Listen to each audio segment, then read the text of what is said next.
Hello and welcome to another Tabletop Games Blog Saturday review. After Earth had been mostly laid to waste, major corporations took charge and colonized much of the solar system. Interplanetary trade was the only source of money, and therefore power. Earth's few remaining societies still held a fair amount of political influence, but controlling as many of the independent planetary parliaments as possible was probably even more important. If you timed it right and invested your money wisely, you could gain power in the solar system's ultimate authority, the Plutocratic Council. After all, Earth's political system had been replaced by a Plutocracy by Claudia Bierig from Doppeldeck Spiele. Plutocracy is set in our solar system where 6 planets slowly rotate around the Sun. You travel between them to buy and sell resources or gain political influence, and the distance you travel equates to time. So, as the planets change their positions, the journey time between them will change.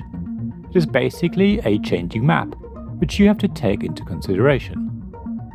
In fact, time plays a very important part in the game.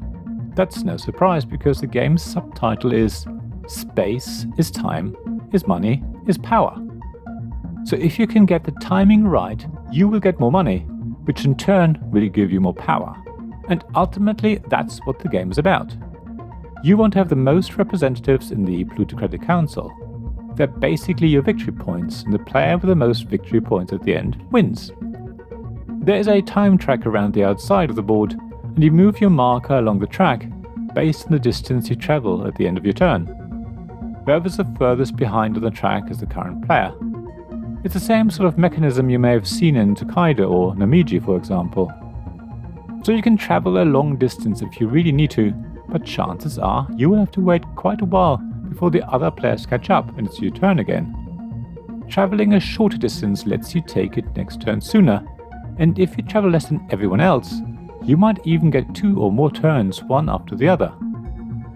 Of course, depending on where you currently are in the solar system and what other players decide to do on their turn, you may have no choice but take a really long journey and sit out the next few turns until everyone else has caught you up on the time track. On the other hand, if you can really plan well ahead, then you can time it just right to make a really short journey and take another turn straight away. Generally speaking, you want to trade elements between the different planets to make a profit, which in turn will allow you to gain political influence, which means more power and which, as we said, means victory points. In Plutocracy, every planet produces one specific element and needs one other element. The planet's demand and supply create 2 trading chains, one of 2 and another of 3 planets. Buy one element on one planet, travel to the next one in the chain, sell it there for profit, and then buy the other element available on that planet. Every time you buy or sell elements, their prices on that planet change. Quite quickly, prices will have equalized and there's no further profit to be had. You can also spend your money on seats in a planet's parliaments. The seats increase in price, so the sooner you buy a seat, the cheaper it will be. Anyone who wants to buy another seat on the same planet will have to spend more money, but everyone wants to have the most seats on as many planets as possible, because they mean power. At certain times during the game, elections are held on every planet. The player with the most seats in a parliament sends one representative to the Plutocratic Council. If there's a tie in a planet's parliament, the player who has the most valuable seat wins the tie. So if you can keep the same number of seats as another player on the same planet, you need to have the more valuable seat to win the tie. There is also Earth, which neither produces elements nor requires them. Instead, it is where you can send additional representatives to the Plutocratic Council if you fulfill certain criteria, such as having one of each element or having a certain amount of money. If you're the first to fulfill that criteria, when you get to Earth, you send 3 representatives. If you're the second player to do this, you only send 2. That's quite a few more representatives than you might get out of the planetary parliament elections. You can even fulfill multiple criteria all at the same time and send 2 or 3 representatives for each one. So if you can time it right, you only need to visit Earth once during the game. That means you have more time to trade between planets and buy seats in the planet's parliaments. At certain points during the game, a number of different events happen. There are the planetary elections we've already spoken about, and there are the planetary rotations which you need to consider when traveling between planets. The last event is when market prices are adjusted, moving supply and demand in the opposite direction by one step. That's when buying and selling become attractive again. It does sound like there's a lot happening, but the design is really clean. The time track drives everything, turn order as well as when events happen. It's beautiful to behold. There's never any question whose turn it is, and you can pretty much predict when events will occur, because you can gauge how much time the other players will probably use up on their turn. The player boards have the possible actions listed on them, and they're ordered in a specific way. You literally read the list of actions from top to bottom. For each action, you decide if it's something you can actually do, and if so, if you want to do it. Most actions can only be carried out in a specific location.